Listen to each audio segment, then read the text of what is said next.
Morning, guys and gals. Sean Springsteen here with Pure Transformation Now, and I just wanted to send a quick shout out to all the moms out there, obviously, especially mine, Louise, who has truly been a rock throughout my life.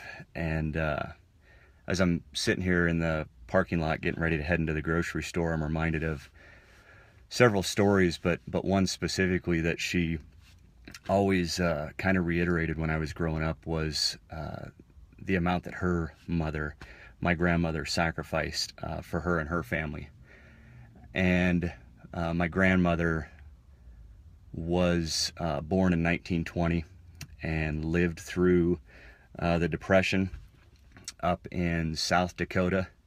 And for anybody that knows where South Dakota is on the map, they would know that it gets pretty cold there in the wintertime.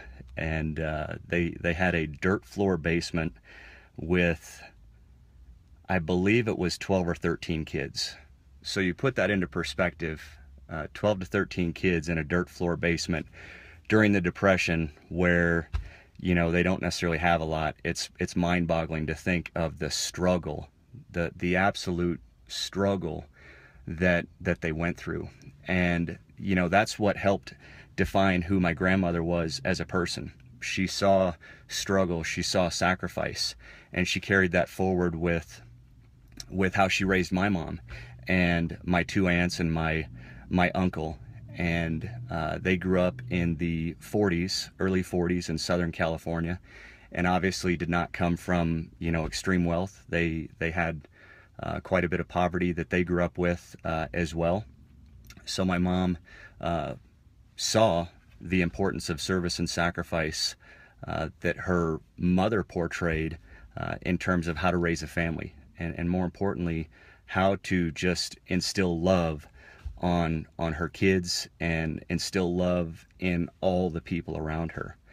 And my mom carried that forward. And I grew up in the 70s, early 80s in Central Phoenix, and we didn't necessarily have an extreme amount of wealth. We were, I would say, lower middle class. My parents grew a garden in the middle of Central Phoenix to kind of help make ends meet, which, you know, was probably would be frowned upon today. Like, oh my gosh, look what the Springsteens are doing in their front yard.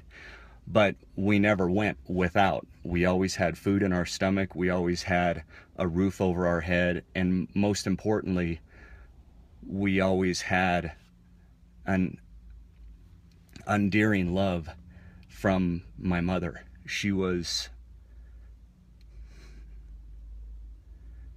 the rock that held us together. And we had a lot of struggles, but my mom was always there to hold us together. And I see what's going on in today's society with just anger, animosity, finger pointing, and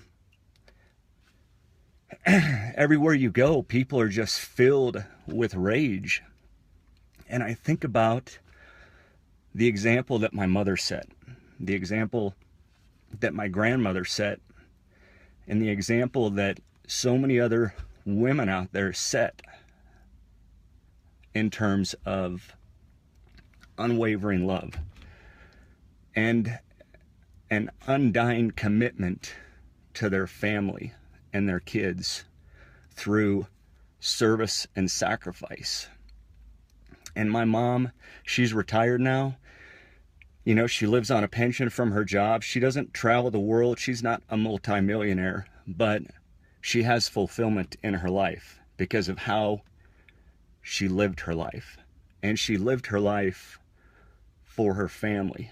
So as I tune out of this broadcast, I would just encourage each and every one of you, whether you're a man or a woman, to reach out to those people in your life who have set that example for you.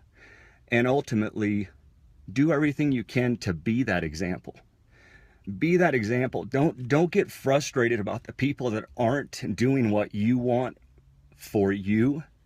Be the example for them, because the more you are the example for other people, And the more you try to emulate those people in your life that have truly helped transform you, the better off this planet is going to be.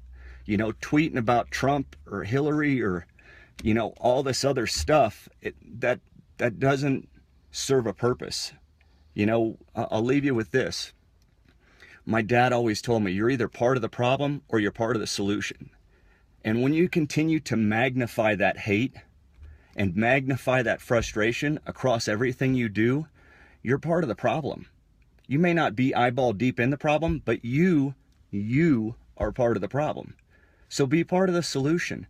Try to live like your mother, or try to live like that other person in your life who showed you how to live with love in your heart.